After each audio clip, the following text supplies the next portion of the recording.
et see on ikka miljonite lemmikteema, et soovid.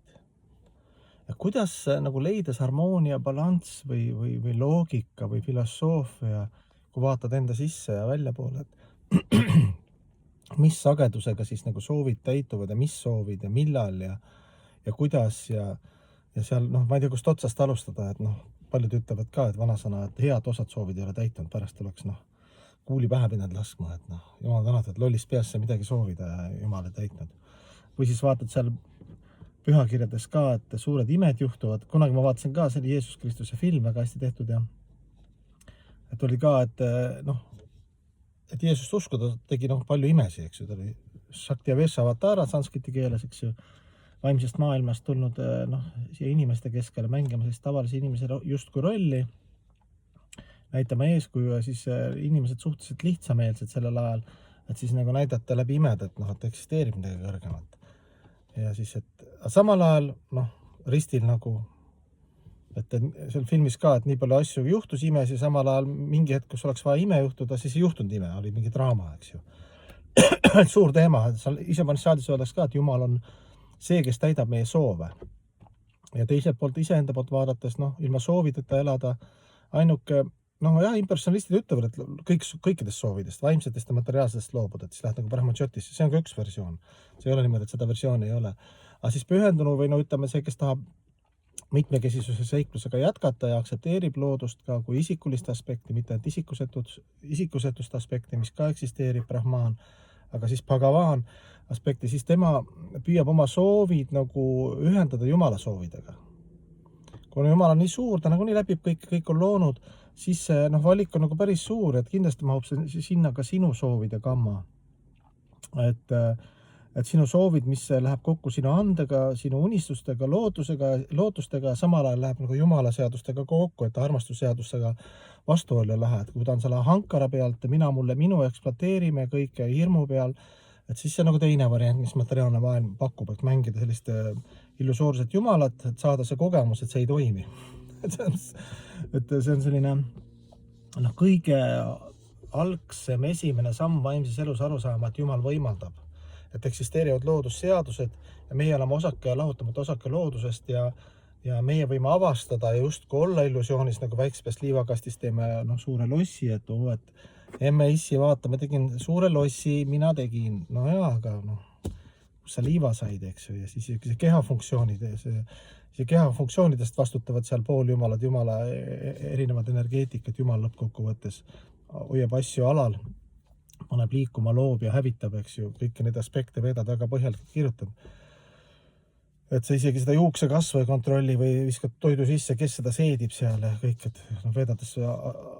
Ayurvedas väga põhjalikult kirjeldab seda, näiteks kas või seda tuld, näiteks Agnid, 6 erinevat tuld, kuidas siis transformeeritakse füüsiline energia või füüsiline toit siis kõikidesse erinevatesse keha nagu energia, noh, energeetiliselt õigetesse kohtadesse, et noh, et kehal oleks jõudu edasi toimida. Noh, ja noh, ongi 2 varianti, et üks asi on see, et kas loobud üldse kõikidest soovidest ja proovid nagu impersonaalselt, et kõik mind ei huvita midagi nägemist, ma tahan lahustuda, eks ju, ma olen osake kõigist, ka lahutamata osake küll, aga ma ei ole huvitatud selle isikulisest nagu elu aspektist.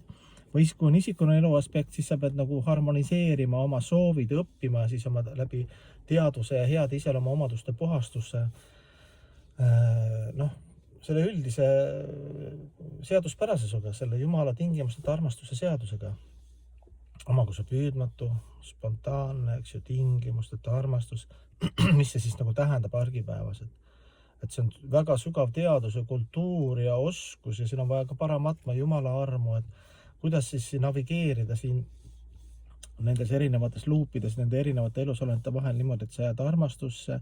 ja kõik on õige, isegi kui väliselt paistab, et noh, näiteks lapsevanem mõnikord on vaja range lapse suhtes olla, et laps võib-olla mõtleb oma poolt vaadatuna, et mul on paha isa, et isa on nii range, eks ei lubanud osta 7 jäätist. Noh, võt nii ja siis soovide maailm, noh, soovid. Et võib-olla panna see lõplik soov nagu paika, et ma tahan olla kõikide ja kõige teener. Tahan oma keha, mõistuse, hinge anda, et Jumal on rahul ja kõik elusolendid, et nende hinged oleks rahul. Noh, et nende hingeliste jumalike igaveste seaduste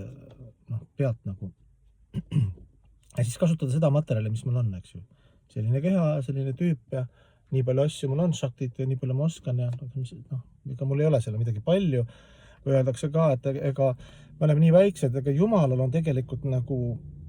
selles mõttes ta on ükskõik, ma soovin seda või teed toda, ta on ikka Išvar, ikka kontrollib kõike lihtsalt nagu lapsi, eks ju. Kuhugi maani laseb, et valiku vabaduse armastuse seaduses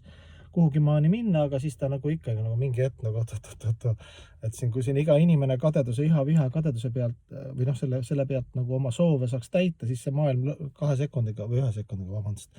kõik suur plahvatus, neid plahvatusi nii või naa toimib siin, eks ju, et sõjad ja kõik see ei hakka kirjeldama, eks ju. Et jah, soovide transformatsioon,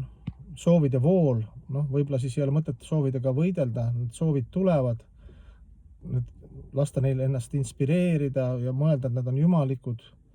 sellepärast, et ma tahan ju kõigile head ja armastust ja siis õpin nii palju miinimumloodusseadused ära, et